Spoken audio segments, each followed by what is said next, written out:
Hello, everybody. Thank you very much. You all set?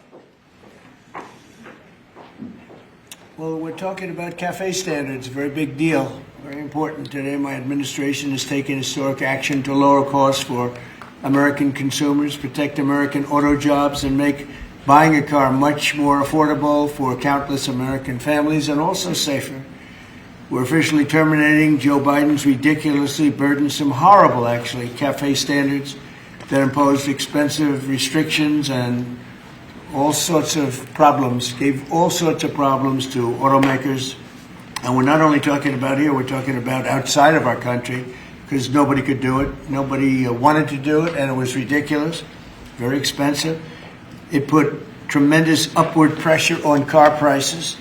Combined with the insane electric vehicle mandate, Biden's burdensome regulations helped cause the price of cars to soar more than 25%. And in one case, they went up 18% in 1 year.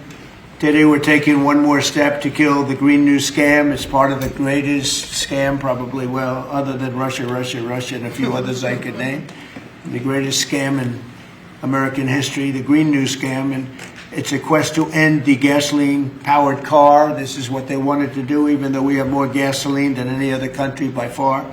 And people want the gasoline car. They want everything. They want electric. They want to have lots of alternatives, but they do want the gasoline car. Right now, it's leading away by a lot.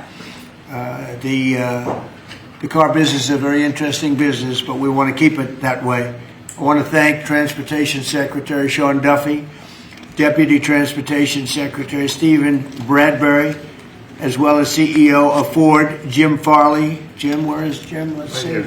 Hi, Jim. Congratulations. You're doing a great job. CEO of Stellantis, Antonio Filosa. Thank you very much, Antonio. Chairman of the National Automobile Dealers Association, Tom Castrida. Yes, sir. Thank you very much, Tom. Great to have you. And Manager of General Motors Orient Plant, John Urbanek. Yes, sir. Thank you, sir. Great to have you guys here. And you're going to say a few words in a minute about how ridiculous this was, but we've just freed you up.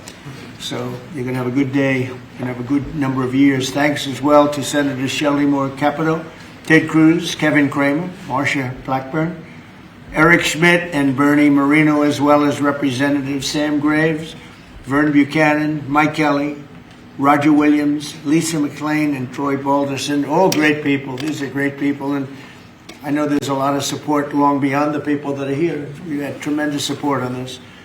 From day one, I've been taking action to make buying a car more affordable. I signed an executive order to end the unfair, expensive electric vehicle mandate. As you know, we had to have an electric car within a very short period of time, even though there was no way of charging them and lots of other things. It would have cost $5 trillion to build the charging plants.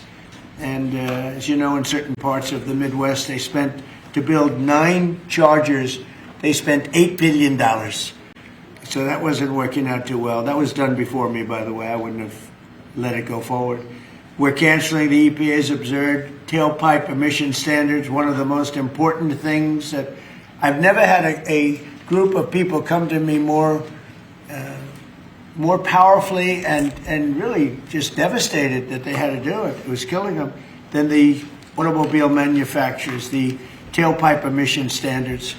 And I can tell you, your people at Ford were coming to me all the time, and they were saying, like, please, it doesn't do anything, and it's killing us.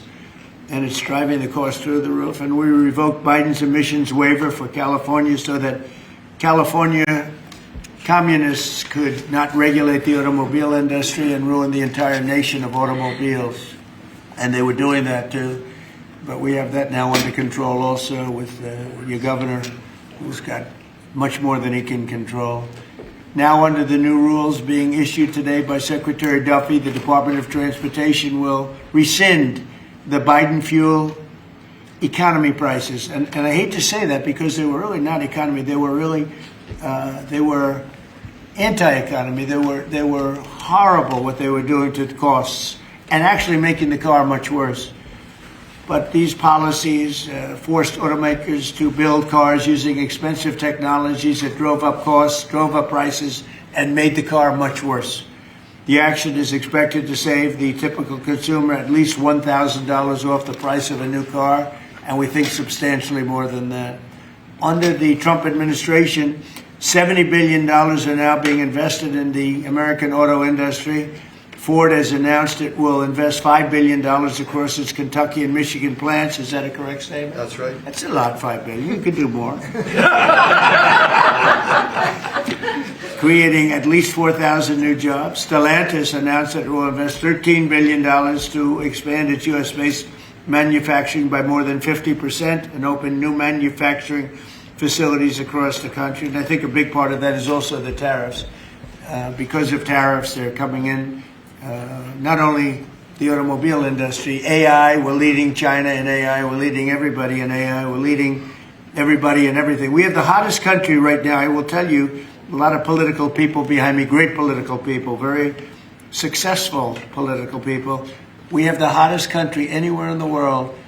1 year ago, we had a dead country, and now we have the hottest country anywhere in the world. And it started from November 5th, but it also started when we did the tariffs, and we've had tremendous support on the tariffs. It's bringing in trillions of dollars of wealth. It's bringing in national security. And I've stopped 8 wars, and of the 8 wars, 5 of them have been because of tariffs and trade. So they're very important. And General Motors plans to invest $4 billion as it brings its manufacturing back to the United States from Mexico. After falling by 5% under Biden, U.S. auto production has surged by 10% so far this year. You know, I won the auto workers vote, but now even the head of the auto workers said Trump is the greatest president we've ever seen. And he happens to be right about that. But we're protecting our auto workers, and we're making it easier for every family to afford high-quality cars. In other words, we're bringing automobiles back and the manufacturing of automobiles back into this country. We lost 52% over the years, 52% of our automobile manufacturing. You see it, closed factories all over the place. Now they're all opening up. They're being, in most cases, they're being knocked down, and new ones are being built in their place. And a big beneficiary is the state of Michigan, but South Carolina, even states that didn't really do too much with the automobiles, they're opening up plants. It's been amazing. So between automobile plants, AI plants, and plants of every other nation, really every other type, including chips, we're going to have a big percentage of the chip market very soon. Not because of the CHIPS Act, which was horrible and ridiculous, where we just gave these companies billions and billions of dollars, and they just kept the money, but because of what we did with tariffs. They have to build here, otherwise they're going to have to pay tariffs. They won't be able to do business in the United States. And we're going to have a big percentage of the chip industry. As of about a year ago, 2 years ago, we had none. And now we're going to have a very big percentage when it all finishes out. So I'd like to ask Secretary Duffy to speak, and then Mr. Farley, and then Filosa, and Urbanik, and Castrita. And also we're going to ask some of our political leaders to speak, because let me tell you, they went out of their way. This was not easy. And people were brainwashed. This is a green new scam. And people were paying too much for a car that didn't work as well. And now they're going to have a great car that's going to be environmentally friendly, but it's going to cost you a lot less, and it's going to work great. All of the nonsense is being taken out of the cars. So, Secretary Duffy, could you say a few words? Thank you, Mr. President. So yesterday at the cabinet meeting, the president was talking about affordability, and the way that Democrats talk about affordability is a lie.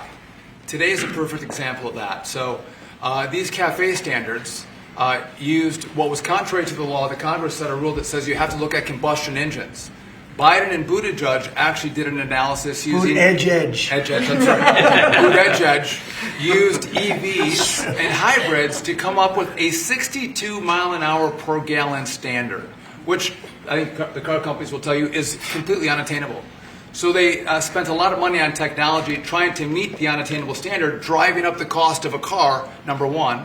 And then number two, if they couldn't meet the unattainable standard, they had to trade for carbon, costing billions of dollars, and again, driving up the price of the car. So, Mr. President, what Democrats were doing were not making cars more affordable. They're making them less affordable. The consequence of that is going to be that more Americans can afford to buy a new car, which means they're going to be safer on the roads because of all the great new technology we have that save lives. So we'll have less death on American roads. These rules are going to allow the automakers to make vehicles that Americans want to purchase, not vehicles that Joe Biden and Buttigieg wants them to build, which is important. But also, this is important for American jobs. The more cars we sell, the more jobs we have in this country. And so this is jobs, this is freedom, and this is common sense, Mr. President. So thank you for your leadership. And I appreciate what the Senate did with the big, beautiful bill and what we've done here today. So thank you, Mr. Very President. much. A big, beautiful bill is it's something. It's amazing. Wait till people see the benefits and the lower taxes that they're going to have, lower regulations. So, how about Ford? Mr. President and Secretary, all the important lawmakers here, competitors, today is a victory of common sense and affordability. We're very proud of Ford to be the #1 auto producer in our country. 80% of the vehicles we sell here we make in our country. Right. And we never left, unlike many of our competitors. We're the #1 exporter, and we have the most auto factory workers. And this CAFE standard that is aligned with customer demand is the right move for a lot of reasons. We were #2 last year in EV sales. We were #3 in hybrid, and we're the leading brand for combustion. We believe that people should be able to make a choice, as you said, Mr. President. And we will invest more in affordable vehicles. This allows us to invest in affordable vehicles made in the U.S., which we will take the lead on, and will allow us to make vehicles more affordable. So thank you for making this step for all of you. Thank you very much. One of the other things we're doing, it's separate from this meeting, but I think everybody here would agree with it. If you go to Japan, where I just left, and if you go to South Korea and Malaysia and other countries, they have a very small car, sort of like the Beetle used to be with the Volkswagen. They're very small, they're really cute, and I said, how would that do in this country? And everyone seems to think good, but you're not allowed to build them. And I've authorized the Secretary to immediately approve the production of those cars. So you'll be able to buy, they really are, they're actually, some of them are really beautiful, actually. If you take a look, Honda, some of the Japanese companies do a beautiful job. But we're not allowed to make them in this country. And I think you're going to do very well with those cars. So we're going to approve those cars. Would you like to say something about that? Well, no, just that he never stops working, so even when he's on Asian time, he's calling me at midnight in the States. But he gave me the directive to clear the regulations on this, which we have. And so if Toyota or any other company wants to make smaller, more affordable cars, fuel efficient, we have cleared the deck so they can make them in America and sell them in America. They're really nice and less expensive. And it really gives people a chance to have a car, have a brand new car as opposed to a car that maybe isn't so great. And so you car companies start thinking about that. I think it's going to be a tremendous market. Please, would you like to say something? Thank you, Mr. President. It's a great day for us at Stellantis today, because it's the day where we see CAFE regulation reconcile with real customers' demand. That's why at Stellantis we decided to invest to Jeep, Ram, Dodge, and Chrysler $13 billion in the next 4 years, increasing production by 50%, delivering to the market 5 new vehicles, and creating 5,000 additional jobs. That's because we believe in what you, Secretary Duffy, and all your team is doing in this country. We believe in growth, and we are ready to invest even more. So thank you very much. Thank you very much also for this great news of the K-cars, which we are very interested in, and we are very looking forward to work with Secretary Duffy, your team, in the future for the next steps. Thank you very much. We'll get ready for those cars because we've already cleared the way. You can start right away. We will. Thank you very much, Mr. President. Thank you very much. Please. Mr. President, thank you so much for having me. We support your leadership for this issue that is so important to the auto industry. I'm here representing the hard-working men and women of Orion Assembly in Michigan. Right. The facility, our manufacturing facility there, is currently going through a retool so that we can build additional U.S. manufactured pickup trucks and full-size sport utilities for our customers, and we're so excited about that. And thank you for your support. Secretary Duffy, thank you as well. And this is largely coming in because of the tariff situation. We have We're taking in trillions of dollars, actually, trillions, and we have so many other advantages. But these great companies are coming back to the United States. They left the United States. If somebody was sitting behind this desk that knew what they were doing, that wouldn't have happened. They would have said, well, you can sell your car here, but we're going to put a 100% tariff. And you would have never had the auto industry leave. Again, we lost more than 50% of our auto industry.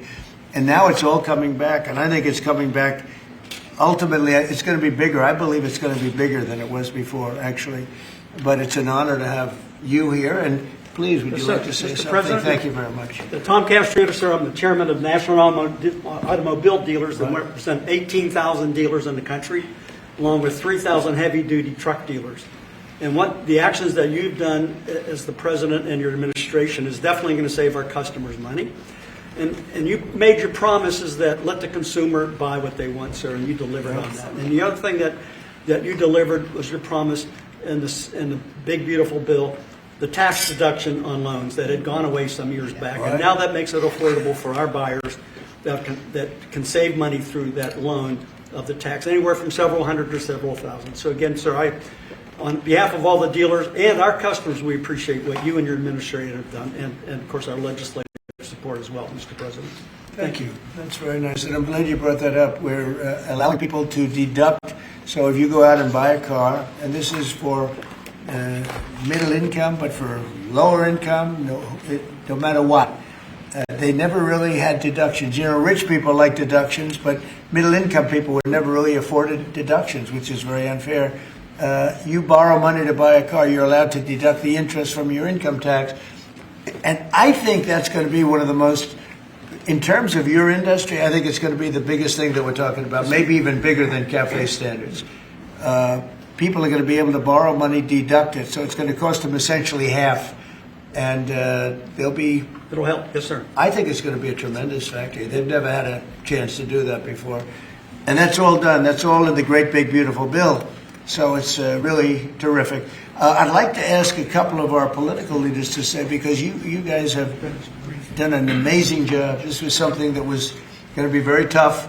We had to fight lunatics to get it done, and they had no answers. You know, it's you just present them with the facts, and they just say, well, we're just not going to vote for it. They couldn't talk about it, but they didn't want to vote. I see Mike Kelly, my friend back there, who's been with me from day one, right? Yep. What do you have to say, Mike? Well, you know what? I think you hit the key. Everybody's talking about the same thing. In America, look at the way they like each other. Now, you can see, there's no hatred between these two guys. No, as long as I beat his price, we're friends. No, but you hit it nail on the head. The American people have always been able to choose what they want to buy. Right. They don't want to be taken out of a market by people who, quite frankly, don't even drive their own car, and saying this is the way you've got to go going into the future. And say, well, you may say that, but you're not in the market. You have no idea. And I know the business we're in. At the end of the day, if you were there with me, I'd say, oh, so Mr. President, other than price, what's keeping you from taking the car home today? It's always price. And the fact that we can build a car that's affordable, that people want to buy, that's the key to it. What you've done is unlock the most ridiculous statute that ever came in with CAFE. It wasn't done by the Congress. It wasn't done. It was done by President Obama after the courts failed on it. So thank you for doing what you're doing. You're making America great again in every single way. Thank you. Thank you. It's going to be so big for the auto manufacturers. People aren't even going to believe the impact this has. You know, Mike used to come to my rallies all the time, and we'd have a rally, and it was like 0 degrees. It was freezing everywhere, and he'd sit there without a shirt on. And I didn't need that, you know. I didn't say it was pretty, but he would sit there in the cold, and he didn't mind it at all. I said, that's one tough cookie, right? You lit it up. We didn't need any heat. You were there. We had a good time. We had a lot of great rallies, We right? did. We did. Pennsylvania. Please, Mr. Congressman. Thank you, Mr. President. I represent the dealer body. I'm a dealer, and we got some other dealers in here, but this is huge for the dealer body, the local car dealer. We're going to be able to sell what the customer wants. The manufacturer's going to make what the customer wants. We've got all kinds of options to the big bill. It's going to enable people, as we talked about, to deduct payments and so forth. As we say in the business, they've never been cheaper than they are today, Mr. President. And it's going to be a great opportunity for the dealer body to sell what consumers want. And 99% of the businesses in America are small businesses. Many are car dealers, employ a lot of people. It's going to be a great year for us. We appreciate your leadership. And we appreciate, from a retail standpoint, we appreciate the manufacturers going to step up and build cars that customers want and that we want to sell. So thank you very much. It makes it a great country. He's also a very brave congressman because he was there on the baseball field that horrible day with Steve Scalise and some other people. He was hit, but he took it very well. You took it very well. You're my pal. Thank you. That's a great job. Appreciate you. Great job. Appreciate it. Kevin, could you say a few words of wisdom? One of the really smart economic forecasters, I will tell you. Beyond an economist, he's a real forecaster. Please. Sir, I think that there's a massive macroeconomic benefit to what we're doing today. And the way to think about it is that the car that has the best gas mileage that you could buy that has only gasoline is a Honda that gets about 36 miles per gallon. Joe Biden wanted to make every car on average be above 50. So there's no car made in the U.S. that you would be able to sell 2 years from now, 3 years from now under that rule. Because what he wanted to do was make everybody have an electric car, as you know. But here's the thing, that if everybody had an electric car, then nobody would be buying gasoline anymore, and they'd have to take all the miles that they travel and put it on the grid.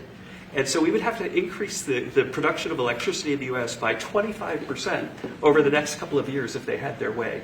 And so you've really stopped a massive disruption for the economy with this. So thank you, sir.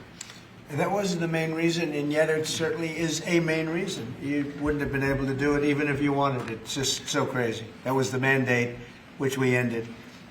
Troy, would you like to say something? Great honor. Thank you. My family is a former dealer, 48 years, Chrysler Dodge dealer. And then I got into the political world, sir. Yeah. I had more fun in the dealership world, but I miss it. But I still play a big role in automobiles and grateful. I remember under President Obama when the CAFE standards changed, as Mike brought up, and going through those challenging times. As a Chrysler dealer before Stellantis came along, it was Daimler before you guys got it. So thank you very much for being here and making these changes. And as you said, that interest on the car loan piece is big. And I know that Bernie led the charge on that in the Senate and get it into one big, beautiful bill. That really is a big deal, and people need to understand how big a deal that is. You did a great job. And by the way, we had a great victory last night. Kind of like our race, huh? He's going to be a great congressman. I think so. Really, like us, right? Yeah, I think like us. One of my early endorsements, right? Yes, sir. Can we talk about it? You're right there is a man. Come in. Let me say hello to you. Please, go ahead. Thank you, Mr. President, you. for your leadership. But the thing I've admired most, you've been in business, you've been in the battles over the years, and you're helping us lead us out. Most people that are up here have no idea about business or small business. It makes a big difference. One is. Number two is, I would just say in terms of the tax stuff we're talking about, one of the things that get missed, and I'm in Florida, Sarasota region, is the ability to deduct. Most people have a small business, they'll have a lawn business, they'll have this, that, they buy a new or used truck.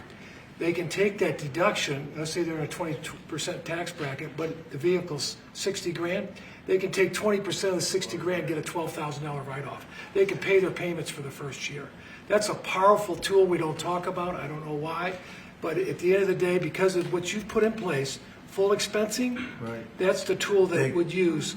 And you could just think about all the people in Florida, just general places. They're buying old vans or new vans. They're buying trucks, mainly trucks, and they're getting a deduction. They don't even have a payment for a year. That's right.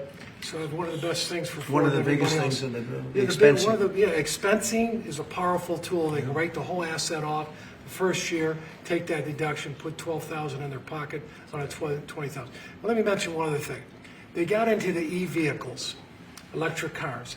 And I'm talking to dealers that come in and talk to me, and basically they couldn't sell one, they couldn't give one away, and when these companies, or they got in because of whatever political pressure under the Biden administration, and they end up realizing that they got no market. A guy says the car's been sitting there a year, I can't get rid of it. So they don't understand the market. The people produce the vehicles, and that's made a big difference in your leadership. But thanks for what you're doing here today. It's big, it's huge, it'll make a big difference. $12,000 on a $60,000 vehicle up front day one. Thank you. Thank you very much. Great job. Yeah. You know, we're just talking about something that's interesting. Ford would make, and I don't want to speak for Ford because we have one of the top people right here. Mr. President, it's fine if you want to talk about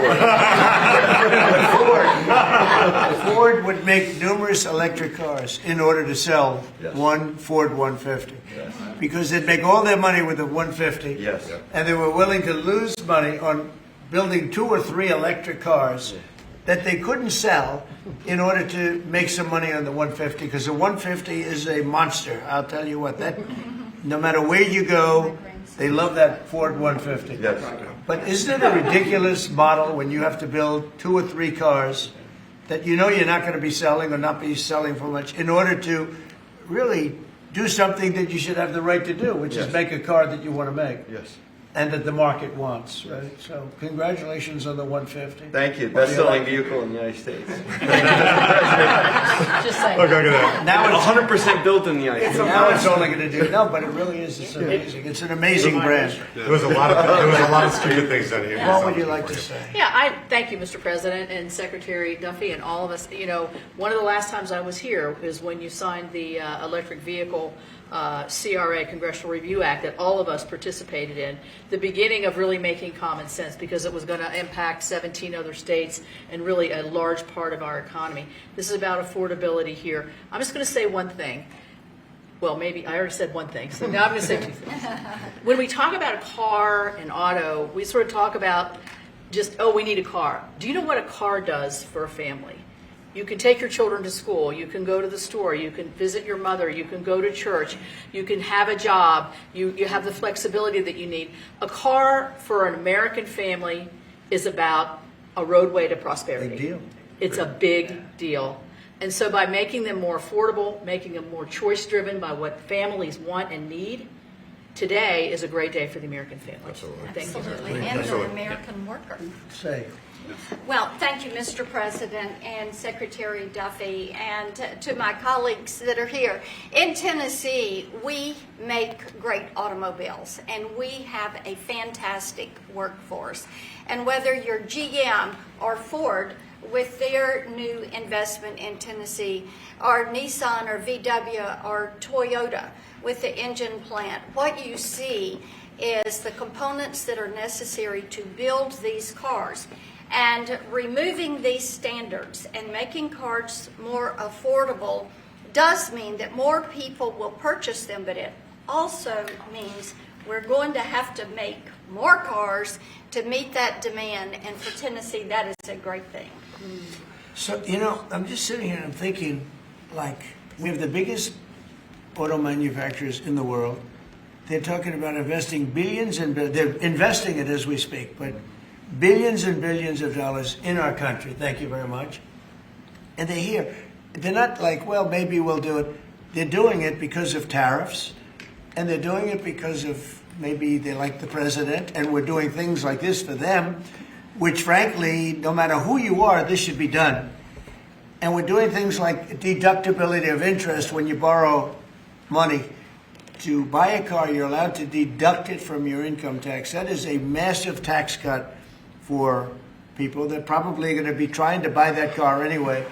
And I really think that that interest factor is going to be one of the biggest things. When I was proud of that because I thought of it, and it seems so simple. Other people are allowed big interest. If you're a rich person, you're allowed to have big interest deductions for different things you do. But if you're a middle-income person that has to buy a car, you were never entitled to anything. And now you're getting a full interest deduction on the loan. And I think that's going to have one of the biggest impacts. But we're here with companies that are investing tens of billions of dollars in our country as we speak. It's not going to be in 2 years or 3 years.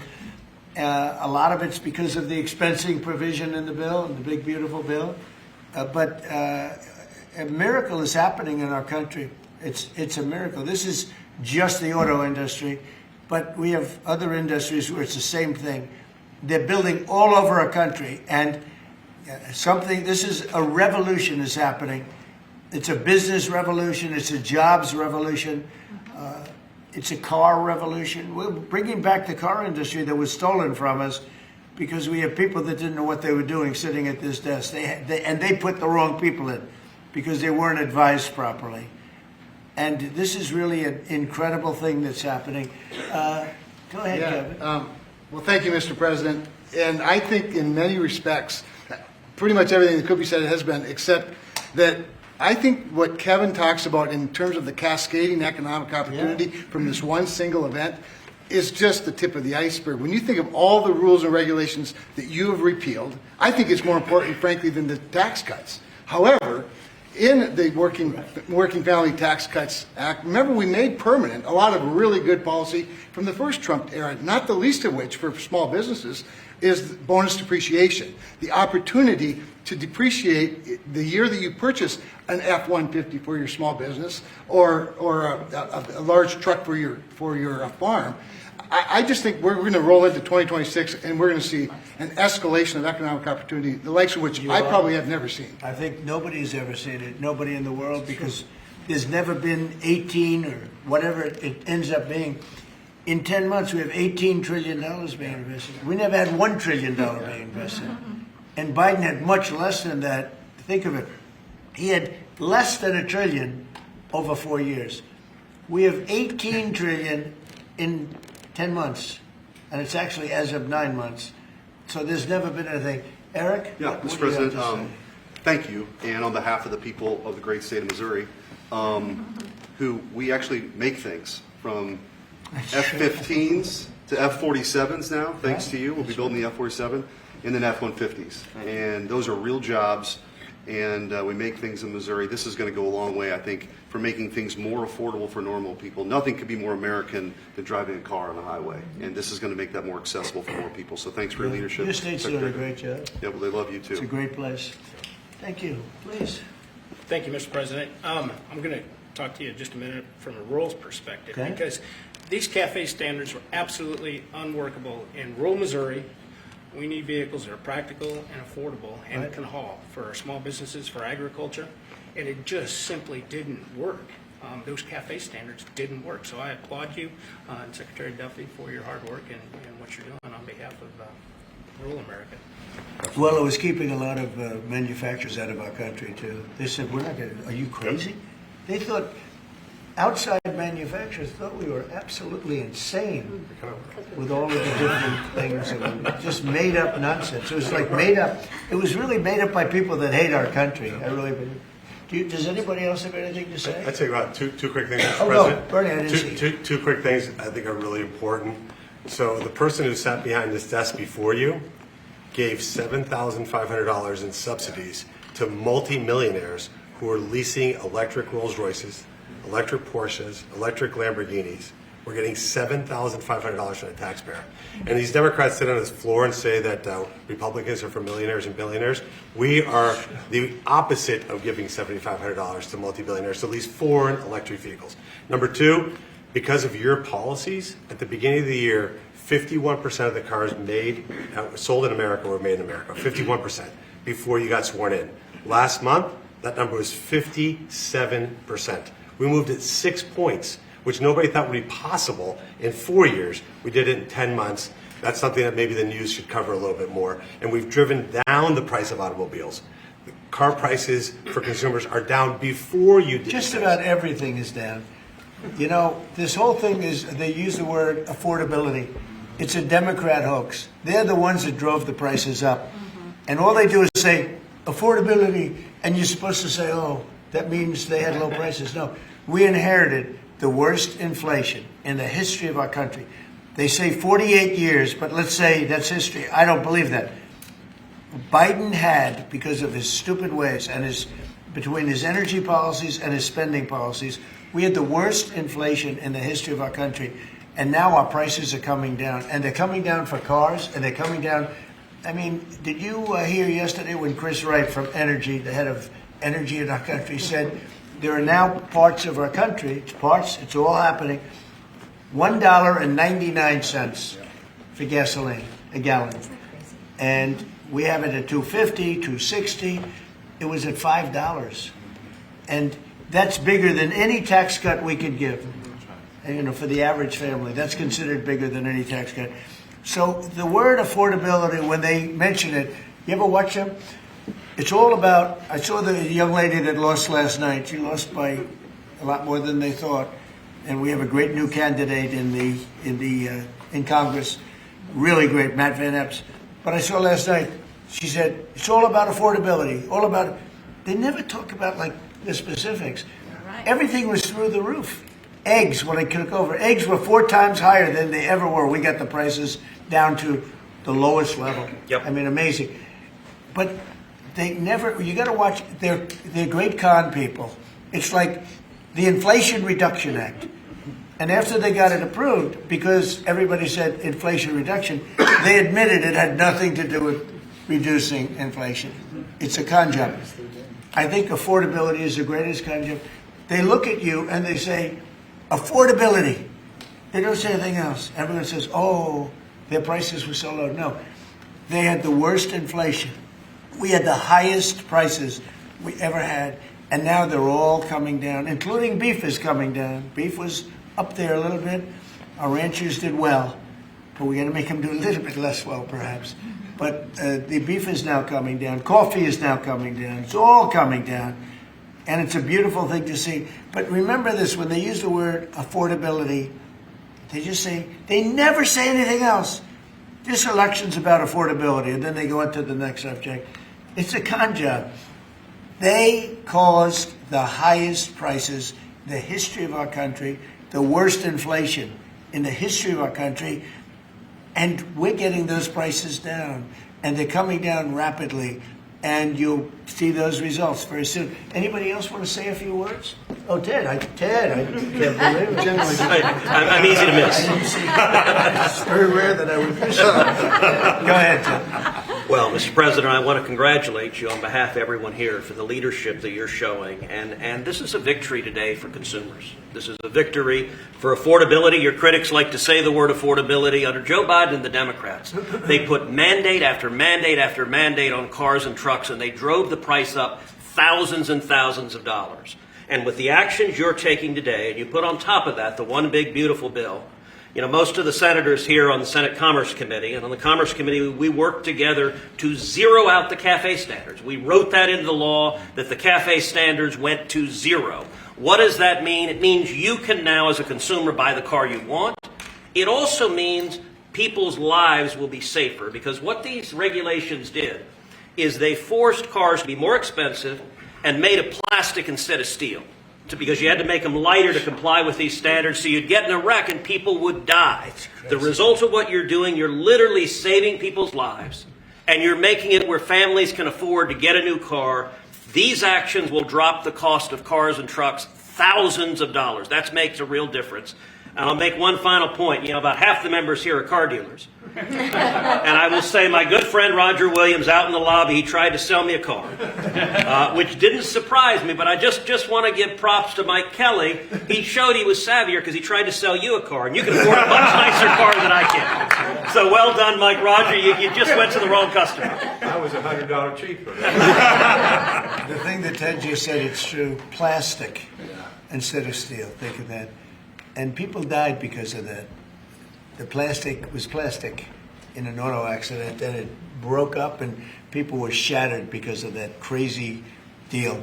But it's a really good point. Go ahead. And Mr. President, I'll tell you, in the Senate Commerce Committee on January 14th, we're going to have a hearing with all of the big three there and Tesla, and the entire hearing is going to focus on how your leadership has reduced the burdens on car makers. That's lowering costs, that's giving consumers more choices, and it's producing more jobs in America. And it's highlighted that's a real record of success. Yeah, well, it's an honor. And, you know, they were going by California. We had like 2 different countries, California and 15 that followed California, because you had 15 states follow California. And the rules from California were just like everything else. That's why people are leaving. That's why it's such a mess. It's got there's a state with such unbelievable potential. But what they did with the car industry is incredible. And that was, you know, the car companies didn't know what to do because they had 2 standards, and you can't build 2 different cars for the same country. And what we're doing today is very big. Would anybody like to say something? Would you like to say something, my friend? I just want to say thank you. Thank you.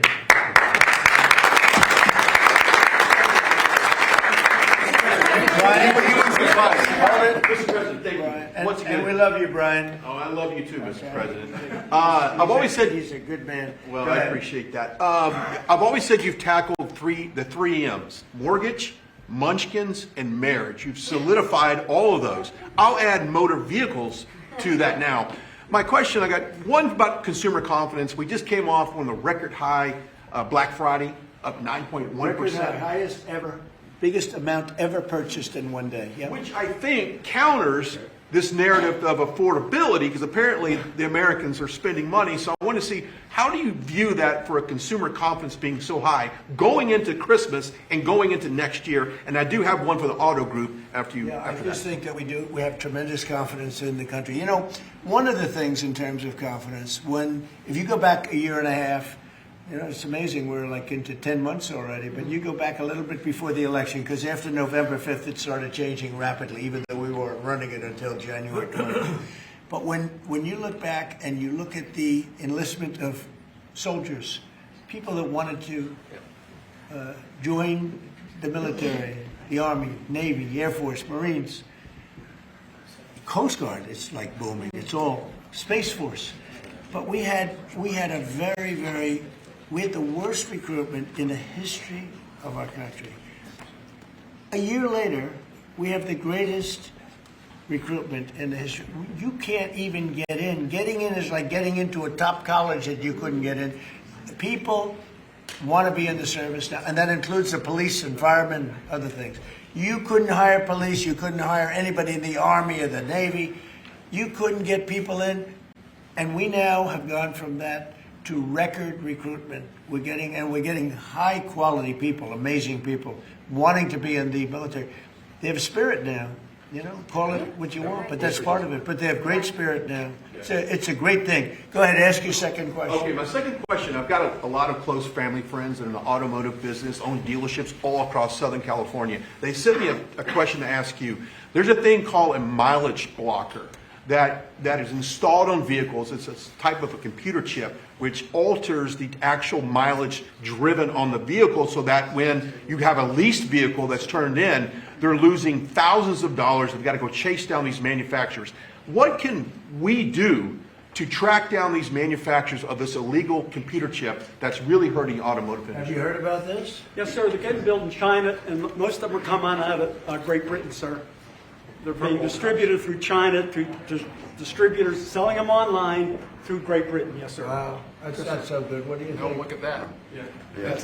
You Bernie, do you know anything about that? It works on older vehicles, and obviously, well, we got to do a better job. Yeah, of I making think sure it's at the border. something I've never heard of. It. Very good. We never heard of it. That's pretty good. Mr. President, you released video of that first boat strike on September 2nd, but not the second video.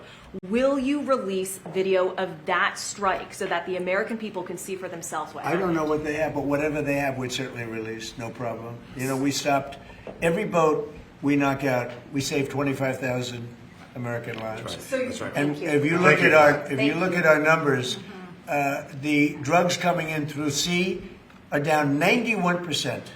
I'm surprised there's 9%. You want to? I don't know who's doing the 9%, but it's down 91, and we're going to start very soon on land, and I'm sure you're thrilled to hear that. On Ukraine, Steve Witkoff and Jared Kushner were there last night with Vladimir Putin. Can you give us an update about those talks? It sounds from what the Kremlin is saying that they're not going to compromise. Can you tell us what you've... I don't know what the Kremlin's doing. I can tell you that they had a reasonably good meeting with President Putin. We're going to find out. It's a war that should have never been started. It's a war, if I were president, we had a rigged election. If I were president, that war would have never happened. It's a terrible thing. But I thought they had a very good meeting yesterday with President Putin. We'll see what happens. It's, you know, when I was in this office and I talked about no cards, I said, you have no cards.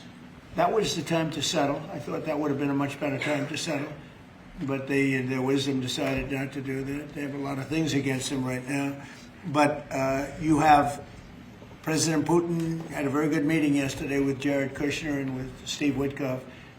What comes out of that meeting, I can't tell you, because it does take two to tango. You know, Ukraine, I think we have something pretty well worked out with them. They're very satisfied, considering. But the sad part is if our president, no war would have ever happened. They would have had 100% of their territory. Nothing would have happened. It's a very sad situation. So think of this. Last month, 27,000 soldiers.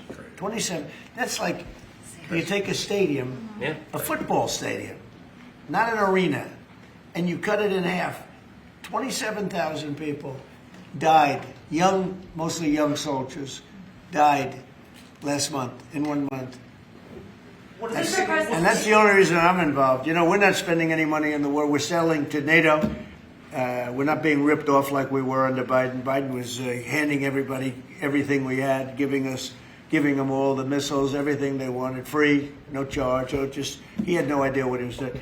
They're paying top dollar, full price for everything. Goes to NATO, and then NATO distributes it. NATO pays us. So it's not money. We would all, I think I can speak for everyone behind here. The politicians I know and the auto manufacturers are good people. They don't want to see 27,000 people die for no reason whatsoever. And that's the only reason I'm trying to help. Yeah, please. Mr. President, switching to Venezuela for a second. Have you checked back with President Maduro? I mean, is your pressure campaign working? And do you think has he responded to your demand that he leave the country? It's not pressure campaign. It's much beyond that, I think. But I spoke to him briefly, just told him a couple of things. We'll see what happens with that. Venezuela sends us drugs, but Venezuela sends us people that they shouldn't be sending. They emptied their prisons into our country. They sent us killers, murderers. They sent us drug dealers at the highest level. They sent us gang members. They sent us people from their mental institutions. They emptied their mental institutions into our country. And so did other countries, because we had stupid people running this country, really stupid people. And I think probably you had some stupid ones, and you had some smart ones, but there were bad people too. Because not all of them were stupid. You can't cheat on elections like they did and be stupid, okay? Did you talk to him a second time or just that one time? What's that? To Maduro. Did you speak to him again? No, I didn't. Mr. President, if you do find... When you spoke with Mr. Witkoff and with Mr. Kushner... Last night, did they give you the sense that President Putin still wants to end the war, wants to make peace? He would like to end the war. That was their impression. Now, whether or not, that was their impression. You know, their impression was that he would like to see the war ended. I think he'd like to get back to dealing a more normal life. I think he'd like to be trading with the United States of America, frankly, instead of, losing thousands of soldiers a week.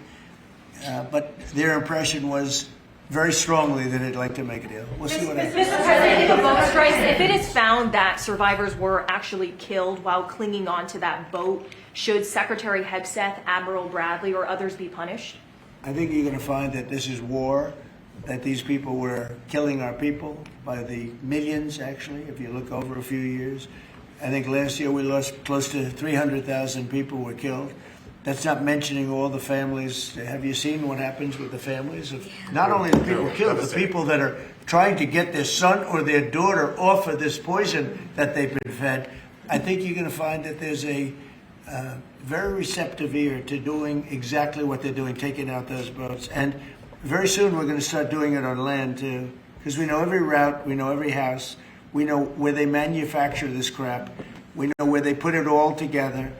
And I think you're going to see it very soon on land also. Yeah, please. So to be clear, you support the decision to kill survivors after the No, I support the decision to knock out the boats. And whoever is piloting those boats, most of them are gone. But whoever are piloting those boats, they're guilty of trying to kill people in our country. Yeah, please. The House Judiciary Committee has subpoenaed Jack Smith to ask about his investigation of you. I wondered, for a deposition, I wondered if you'd prefer to see that as a hearing so that the American public can see the questions and the responses more easily. I'd rather see it probably at a hearing. Look, Jack Smith is a thug. He's a failed prosecutor. He's a bad man. He's an evil man. He hurt a lot of people. Forget about me.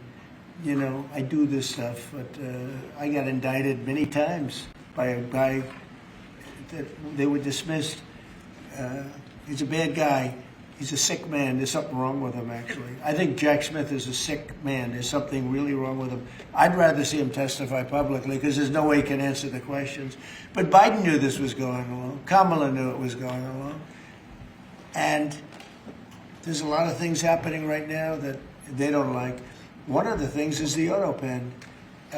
Everything he signed, almost, with the exception of the pardon of his wonderful son, Hunter, just about everything he signed was not signed by him.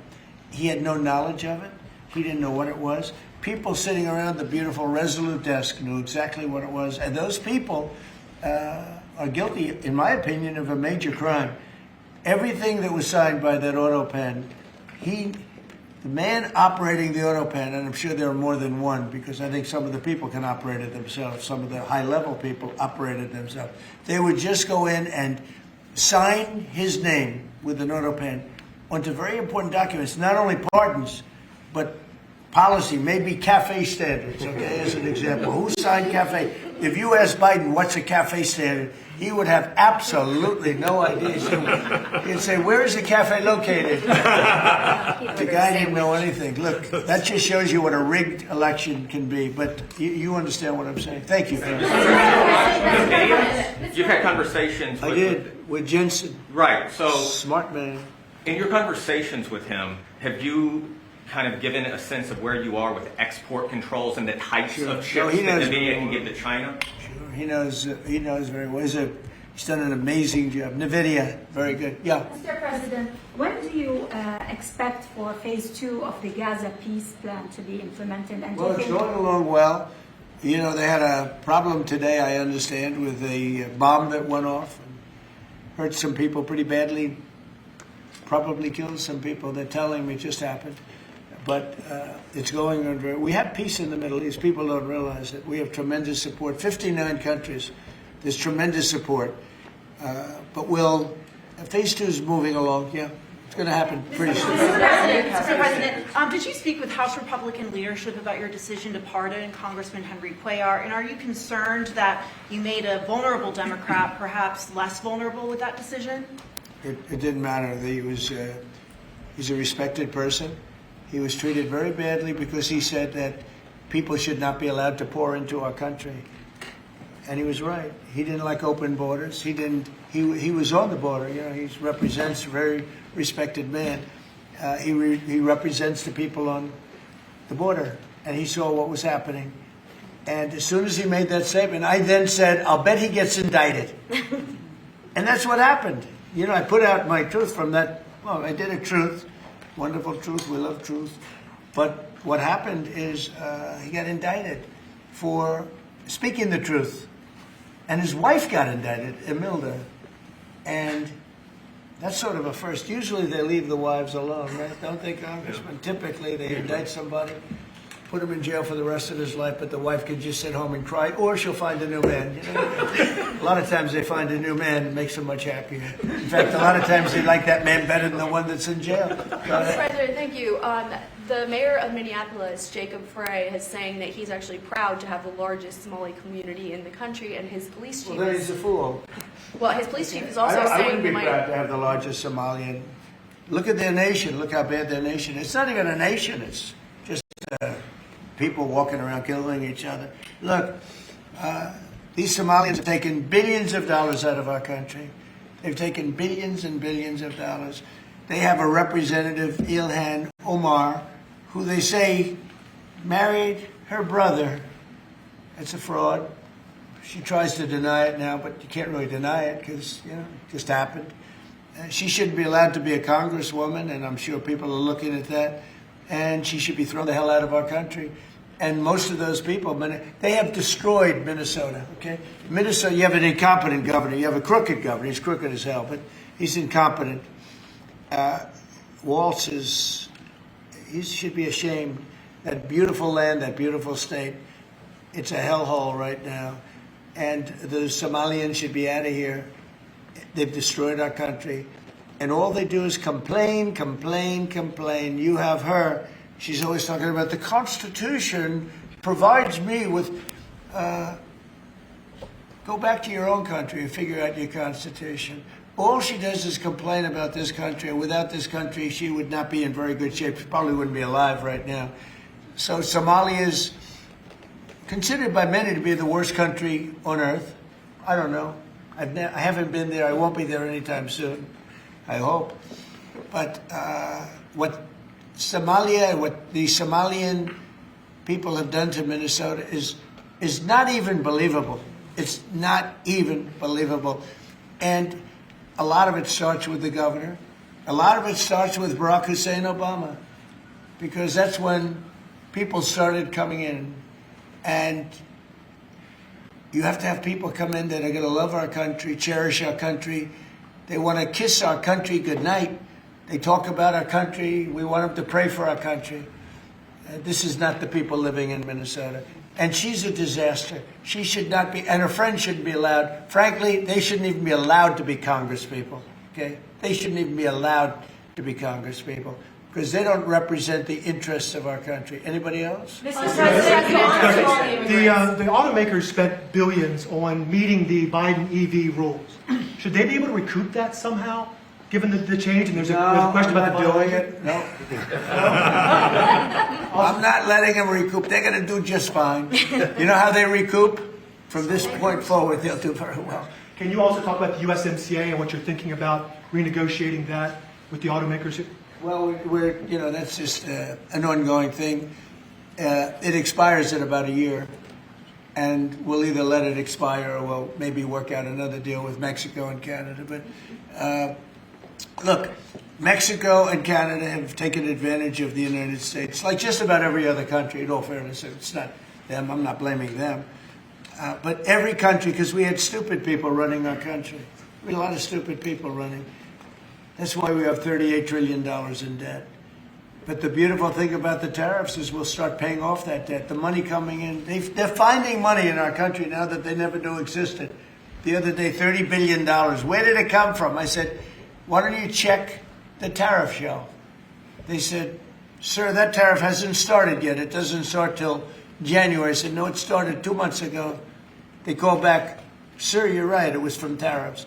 No, we have a whole different country. I hope the Supreme Court, I pray that the Supreme Court understands the importance of the sensible, really, I mean, this would be country threatening if something happened with regard to that. You know, the people that brought that case are bad people. They're very bad people.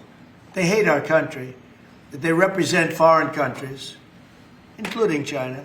But they represent, and China's paying us a lot of money now in tariffs, but they represent people that really don't like our country much. And I know some of them, and they're scum. In my opinion, they're scum. They're absolute scum. And they're not suing for any good reason. They're just suing to see if they can stop it, because they make money if this country does badly. You know? So, but we're taking in trillions of dollars. We're stopping wars. We have great national security because of tariffs. And then to think that we have to even go and justify this. The reason a lot of these people, I can tell you this, maybe we would have had the political people, we wouldn't have these people without tariffs. The people that are up here from Stellantis and Ford and General Motors, great companies, including this gentleman, they wouldn't be here today if we didn't have tariffs. They'd be building their plants in Mexico and other places. They're leaving Mexico and they're leaving Canada. They're leaving because they ripped off our country. They took our businesses away from us. And now, because of tariffs, they're all coming back. So it's a great thing. Thank you very much, everybody. Mr. President, you call Somalians garbage. But about saying thank you guys for moving. Thank you, everyone. Thank you. Thank you guys.